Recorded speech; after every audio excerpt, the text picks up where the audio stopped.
ರಾಜ್ಯದಲ್ಲಿ ಒಂದ್ ಕಡೆ ಬೇಸಿಗೆ ಬಿಸಿಲು ಹೈರಾಣು ಮಾಡ್ತಿದ್ರೆ ಮತ್ತೊಂದ್ ಕಡೆ ಆಲಿಕಲ್ಲು ಮಳೆಯೂ ಅಬ್ಬರಿಸ್ತಿದೆ. ಇದೇ ಮಳೆ ರೈತರಿಗೆ ದೊಡ್ಡ ಸಂಕಷ್ಟ ತಂದಿಟ್ಟಿದೆ.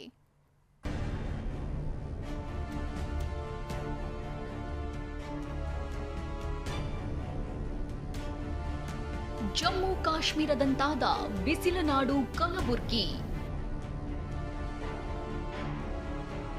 ಇದೇನು ಕರುನಾಡೋ ಕಾಶ್ಮೀರವೋ, ರಸ್ತೆಯ ತುಂಬೆಲ್ಲ ಹಿಮದಂತೆ ಬಿದ್ದಿರುವ ಆಲಿಕಲ್ಲು ರಾಶಿ. ರಡರಣ ಬಿಸಿಲಿನ ನಡುವೆ ಕಲಬುರಗಿ ಜಿಲ್ಲೆಯಲ್ಲಿ ನಿನ್ನೆ ಆಲಿಕಲ್ಲು ಸಹಿತ ಭಾರೀ ಮಳೆಯಾಗಿದೆ. ಚಿಂಚೋಳಿ ತಾಲೂಕಿನ ಚನ್ನೂರ ಗ್ರಾಮದಲ್ಲಿ ಸುರಿದ ಆಲಿಕಲ್ಲು ಮಳೆ ಕಂಡು ಜನ ಬೆರಗಾಗಿದ್ದಾರೆ.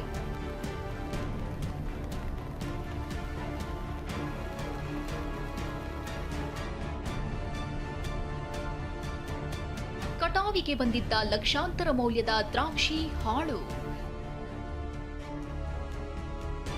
ಕಟಾವಿಗೆ ಬಂದಿರುವ ದ್ರಾಕ್ಷಿ ಗೊಂಚಲುಗಳು ನೆಲಕ್ಕೆ ಮುಖ ಮಾಡಿವೆ. ಇದು ವಿಜಯಪುರ ಜಿಲ್ಲೆ ತಿಕೋಟಾ ಗ್ರಾಮದಲ್ಲಿ ಮಳೆ ತಂದಿಟ್ಟಿರುವ ಫಜೀತಿ. ಅಕಾಲಿಕ ಮಳೆಗೆ ರೈತ ಸೋಮಲಿಂಗ ಅವರಿಗೆ ಸೇರಿದ ಸುಮಾರು 20 ಲಕ್ಷಕ್ಕೂ ಅಧಿಕ ಮೌಲ್ಯದ ದ್ರಾಕ್ಷಿ ಬೆಳೆ ಹಾನಿಗೊಂಡಿದೆ.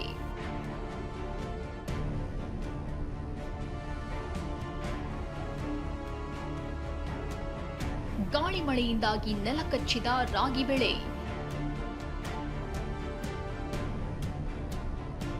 ವಿಜಯನಗರ ಜಿಲ್ಲೆ ಹರಪನಹಳ್ಳಿಯ ಕಡತಿ ಗ್ರಾಮದಲ್ಲಿ ಮಳೆ ಅಧ್ವಾನ ಸೃಷ್ಟಿಸಿದೆ. 16 ಎಕರೆಯಲ್ಲಿ ಬೆಳೆಯಲಾಗಿದ್ದ ರಾಗಿ ಬೆಳೆ ಸಂಪೂರ್ಣವಾಗಿ ನೆಲಕಚ್ಚಿದೆ. Bureau report ಟಿವಿ9.